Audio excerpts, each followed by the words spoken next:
कछु मारे सी कछु जाई पुकारे, कछु मारे से कछु जाए पुकारे। नाथ एक आवा कपि भारी, नाथ एक आवा कपि भारी। अरे तेहि अशोक वाटिका उजारी, तेहि अशोक वाटिका उजारी। रावण के दरबार में पहुंचे महाराज, एक बड़का बानर आया है। रावण ने कहा तो बानर मारने अब रावण जाएगा, और सेना लेके जाओ। जैसे पहुंचे और सेना लेकर के हनुमान जी महाराज ने खाए सिफल अरूपी टप उपारी, आए सिफल अरूपी टप उपारे। अरे रक्षक मरदी मरदी महिडारे, रक्षक मरदी मरदी महिडारे। सुनी रावण पठई भटनाना, सुनि रावण पठे भटनाना। अरे तिनहि देखि गरजेउ हनुमाना, तिनहि देखि गरजेउ हनुमाना।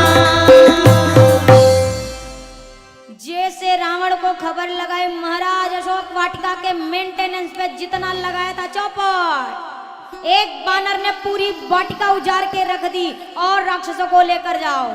और राक्षस लेके पहुंचे अब हनुमान जी महाराज। जैसे आते जाए हनुमान जी ने गर्जना की, जय जय श्री राम। हनुमान जी बोला तो राक्षसों को हार्ट अटैक आ गया। आपने जितना बोली एक मच्छर को भी हार्ट अटैक नहीं आएगा। जोर से बोलिए जय जय श्री राम। हनुमान जी महाराज ने जितने दोबारा आए थे सबको मार पीट के बराबर, एक आखिरी बचा था, बस एक थप्पड़ भर की देर थी। पट्ट से लगाने वाले थे, ये चिल्ला आखिरी हूं। बोला तो बोला मैं मरी गया तो रमणवा को आपके बारे में कौन बताएगा, हमको जाने दो। बोला फीलिंग के साथ बताना। बोला पूरा। ये लंगड़ाते लंगड़ाते पहुंचा, महाराज कोई साधारण बानर नहीं है। अच्छा, अक्षय कुमार को भेजा। पुनि पठयउत ही अक्षय कुमारा चला संगले सुभट अपारा। अब ये सुभट लेके चला, अभी तक भट्ट थे, अब सुभट जा रहे हैं और मेघनाद आएगा तो महाभट्ट लेके जाएगा। हनुमान जी भी ठान के बेटे तुम भट्ट लाओ, तुम सुभट लाओ, तुम महाभट्ट लाओ, सब भट्ट ही भट्ट मरेंगे आज। ये पहुंचा, हनुमान जी एक राक्षस को पकड़ के दबा के बैठे थे। बोला ये कौन है, जल्दी बताओ। बोला ये रमणवा का छोटा वाला बेटा है। बोला कौन, अक्षय। अच्छा ये अक्षय करे, हमारे अंगद जी नहीं आ पा रहे हैं, ऐसा काम करूंगा अगले बार उन्हीं की एंट्री होगी। अक्षय को देखा, विशाल वृक्ष उखाड़ा, अक्षय पर मारा, नाम ही भर का अक्षय था, 1 मिनट में पट्ट से 6। अब ये राक्षस देखे जब बेटवा ही मर गया, हमको ने खेत की मूली। ये फिर चिल्ला, महाराज महाराज मर गया मर गया। रावण ने कहा रे हमें पता है बानर मर जाएगा, मेरा बेटा जाएगा, बानर नहीं मरेगा। बोला बे रावण, बानर नहीं तो हर लइकवा मर गया भाई, अक्षय मर। इतना सुनते ही अब इंद्रजीत चला। इंद्रजीत पूछते आया कौन कौन तरीके से मारता है, हमको दांव पेच बताओ। राक्षसों ने कहा एक से मारे तो बता दें, हर बार में स्टाइल बदल देता है। काका बताएं मतलब। बोला महाराज पहला नंबर हाथ से मारता है, मूर को हाथ पकड़ लो। बोला हाथ पकड़ लो तो पैर से मारता है, मूर को हाथ पैर दोनों पकड़ लो। बोला उससे बच जाए महाराज तो पूंछ में लपेट के पटकता है। बोला पूंछ भी पकड़ लो महाराज, सब पकड़ लो तो मुंह से काट लेता है। काका पकड़े कैसे बचे? अरे मूर्ख हो, आगे से क्यों वार करते हो, पीछे से छुप के वार करो। बोला महाराज ये सब करके हम हो चुके, आगे वालों की डेड बॉडी सामने है, जो पीछे गए उनकी डेड बॉडी भी नहीं आई है नीचे, सब ऊपर सैटेलाइट बन के घूम रहे हैं। ऐसा फेंका है ना जाने कहाँ फेंका है, एक को नीचे नहीं आए अभी तक। हम बहुत देर तक खड़े होकर देख रहे थे, एक को गिरे नहीं गिरे। बहुत खतरनाक बानर है महाराज, आपके भाई के ऊपर पेड़ फेंका था मर गया अक्षय। जैसे हनुमान जी ने इसके रथ पर पेड़ फेंका, ये पहले से जान रहा था, गायब हो गया। अब ये तो गायब हुआ, फंस गए साथ वाले। हनुमान जी ने पकड़ा, अब लगे थपड़ियाने, ये हमको काहे मारे, उसको मारो ना, वो आया लड़ने, हम तो मजबूरी में आए हैं। बोला ऐसा करो, तुम ऐसा काम करो कि वो नीचे आए। अब हनुमान जी महाराज बैठ के धूल इकट्ठा कर रहे, धूल। इस सोचे अब सारे राक्षसी धूल का ही इकट्ठा कर रहा। हनुमान जी महाराज ने कहा कितने दिनों से नहीं नहाए हो, बदबू आ रही है, आज सबका बढ़िया फेशियल होगा, चिंता मत करो। हनुमान जी ने एक एक अपने रोम को सुई की तरह नुकीला किया और एक एक राक्षसों को पकड़ के अपने शरीर में रगड़ना शुरू किया। अब सोचो जब माई लोग कपड़ा पे ब्रश मारती हैं तो कौन हाल होता है, और ये पूरा एकदम लोहे का ब्रश तैयार है। सारे करिया राक्षस लाल हो गए 1 मिनट में, सब गोरे गोरे नजर, जहां बच जाए देख के फिर रगड़े। महाराज जल्दी, और रगड़ के मार रहा है। इंद्रजीत आया, माया करने लगा, ब्रह्मास्त्र छोड़ा। हनुमान जी ने सोचा महिमा नहीं मानूंगा तो ठीक नहीं। ते ही देखा कपि मूर्छित भयऊ, लगने पर मूर्छित नहीं हुआ, देखकर इतने नजदीक आए, हनुमान जी आंखें बंद करके गिर गए। कहाँ गिरे? परत्यु बार कटक संगारा, जहां 30 राक्षस बैठ के मीटिंग कर रहे थे कि बानर को कैसे पकड़ना है, ऊपरे ऊपरे जाके गिरे। जैसे मूर्छित होने का स्वांग किया, इंद्रजीत ने कहा पकड़ लो। राक्षसों ने कहा कहना आसान है, आपको रगड़ा है का? हमको रगड़ा, ये पूरी तरह खुला है, कब उठ के रगड़ना शुरू कर दे, हम नहीं जाएंगे। नागपाश से बांधा, और जैसे बांधा भी ये लेके जाने लगे। लेकर पहुंचे, रावण के दरबार में हाजिरी हुई। हनुमान जी ने कहा बात मान लो, भगवान के शरण में चले जाओ, वहीं कल्याण है। बोला तुम मेरे बारे में नहीं जानते, प्रवचन दे रहे हो वानर होकर, जानते हो मैं कौन हूँ, सुना है मेरे बारे में? हनुमान जी ने, ओ हाँ हाँ, आप वही वाले रावण है ना जो बाली की कांख में 6 महीना बैठे थे, कितना बढ़िया लड़े थे आप।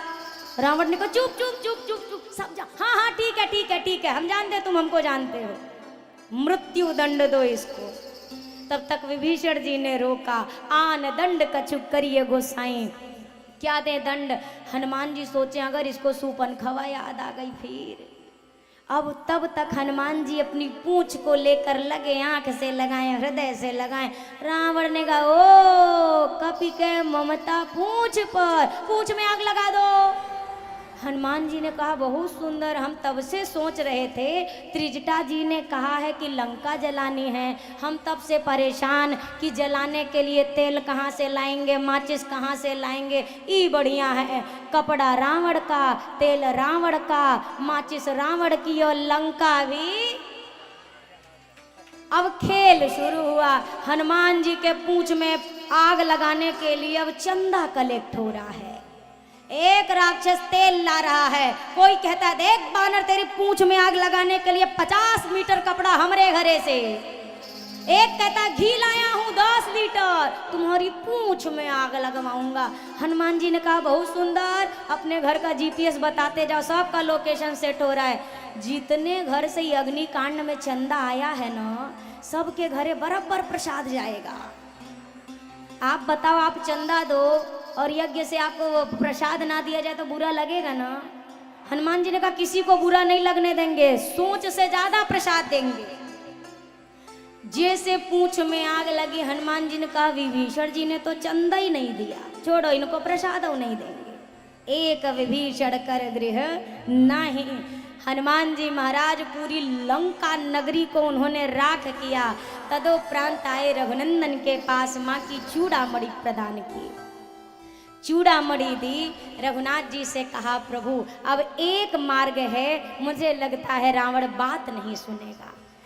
हनुमान जी के पीछे से विभीषण जी की शरणागति हुई। विभीषण जी के पीछे रावण ने अपने 2 गुप्तचर भेजे, सुख सारन, बोला पता लगा के आओ खुफिया कितने सेना वाले हैं, कितने हथियार हैं, कौन बलशाली बानर है, सब पता लगा के आओ। पर ये पकड़े गए। लक्ष्मण जी ने पत्रिका दी, रावण के पास पहुंचे। अब रावण से जाकर कहा महाराज हम सब पता लगा के आ गए, पता लगा लिए, जल्दी बताओ सबसे बलशाली बानर कौन है उसकी सेना में। बोला देखो महाराज, बलशाली वाले का पता नहीं लगा पाए, काहे कि तब तक हम पकड़ा चुके थे। हाँ, कमजोर सिपाही का पता लगा लिया है हम। कमजोर सिपाही कौन है कमजोर? बोला एक है जो सबसे कमजोर सिपाही है, जिसकी कोई गिनती भी नहीं करता सेना में, एक कोने में बेचारा बैठा रहता है। बोला वो कौन? बोला जो लंकवा फूंक के गया था वो रावण, वो वाला बानर सबसे कमजोर है, उसकी कोई गिनती नहीं करता। मुझे लगता है ये सुख सारन भी चाहते हैं रावण की बुद्धि ऐसी भर दो इसके दिमाग में कि लड़ाई का विचार निकाल ले, और अभिमानी कहाँ हार माने। तदोपरांत विभीषण जी के कथनानुसार समुद्र से प्रार्थना की। समुद्र ने जब मार्ग नहीं दिया, 3 दिनों के बाद भी प्रभु को रोष हुआ। तदोपरांत समुद्र प्रकट भये। उन्होंने कहा प्रभु, नल नील नाम के 2 वानर हैं, जिनके द्वारा पानी में भी अगर वस्तु डाली जाए तो वो डूबेगी नहीं, तैर जाएगी। समुद्र पर सेतु बंधन का कार्य प्रारंभ हुआ। सेतु बंधन उपरांत पुनः अंगद जी को भेजा। देखिए, हनुमान जी विद्यावान है, यानी शास्त्रों के ज्ञाता हैं, और शास्त्र में से अगर श में से एक मात्रा निकाल ली जाए तो ये श क्या बन जाता है? शास्त्र क्या बन जाएगा? शस्त्र। हनुमान जी शास्त्र लेकर गए थे, अंगद जी शस्त्र बनकर गए हैं।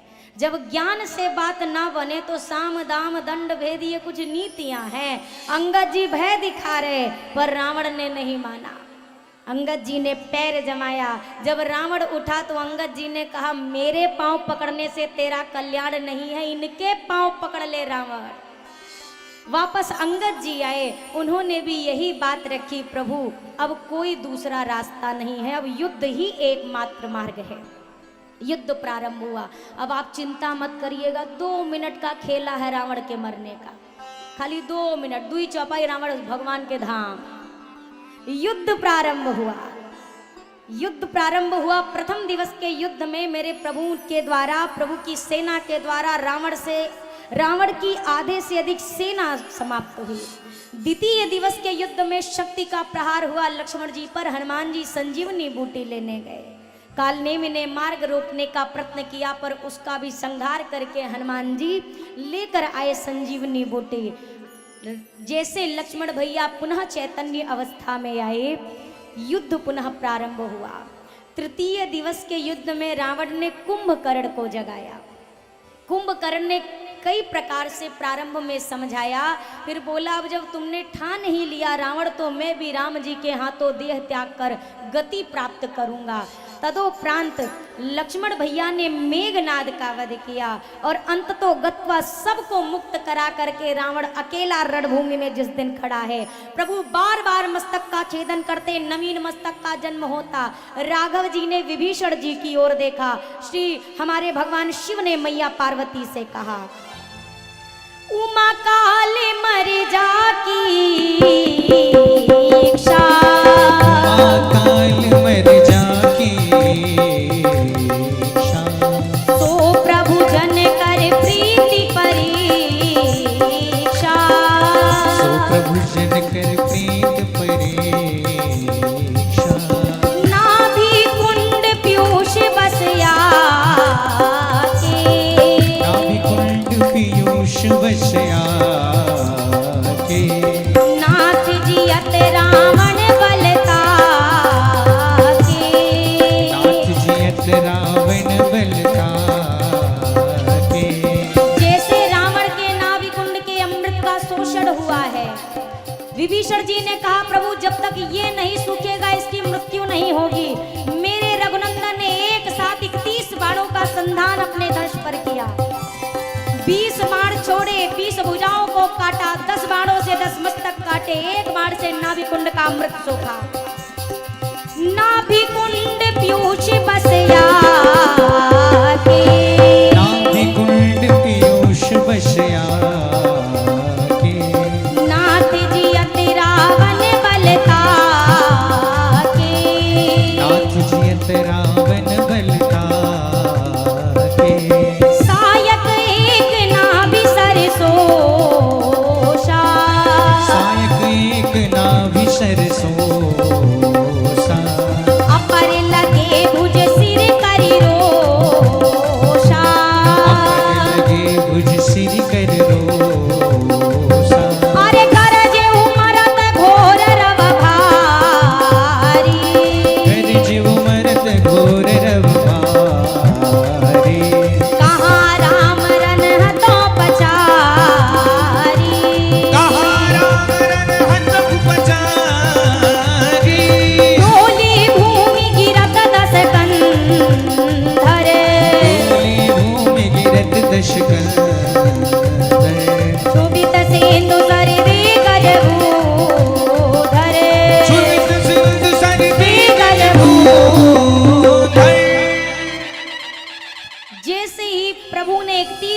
का संधान करके बाण छोड़े हैं। रावण का भुजहीन सिरहीन शरीर धरा पर गिरने लगा। रावण जीवन के अंतिम पलों में आज चीख कर बोला, कहाँ है वह राम, आज रण में उसे पछाड़ कर रहूंगा।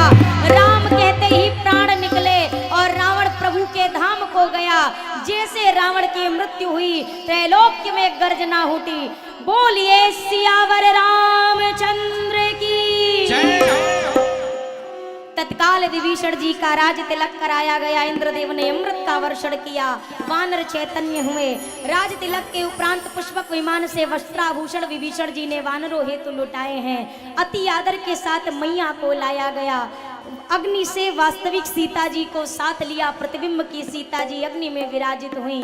तदुपरांत पुष्पक विमान पर आरूढ़ होकर मेरे राघव जी वानरों के सहित मुख्य मित्र मंडल के सहित अयोध्या के लिए निकले। हनुमान जी ने प्रथम में जाकर सूचित किया कि राम जी आ रहे हैं। भरत जी दौड़कर गुरुदेव के पास गए। गुरुदेव भगवान समस्त अयोध्यापुर वासियों को लेकर खड़े हैं। आकाश की ओर निगाहें हैं। देखते देखते विमान नीचे उतरा। प्रणाम किया राघव जी ने अयोध्या की रज को। गुरुदेव को प्रणाम किया। तीनों माताओं से मिले, अवधपुर वासियों से मिले, अपने भाइयों से भेंट की। तदुपरांत भरत जी की जटा प्रभु ने अपने स्वकरों से सुलझाई, स्नान कराया, स्वयं स्नान किया। 14 वर्षों बाद प्रभु ने जब दिव्य वस्त्राभूषण अलंकृत किया, इस स्वरूप को देखकर गुरुदेव का मन अनुराग से भर गया। तत्काल गुरुदेव ने निर्देश दिया, अब राम का राज्याभिषेक कल नहीं होगा, आज होगा और आज के ही दिन इसी क्षण होगा।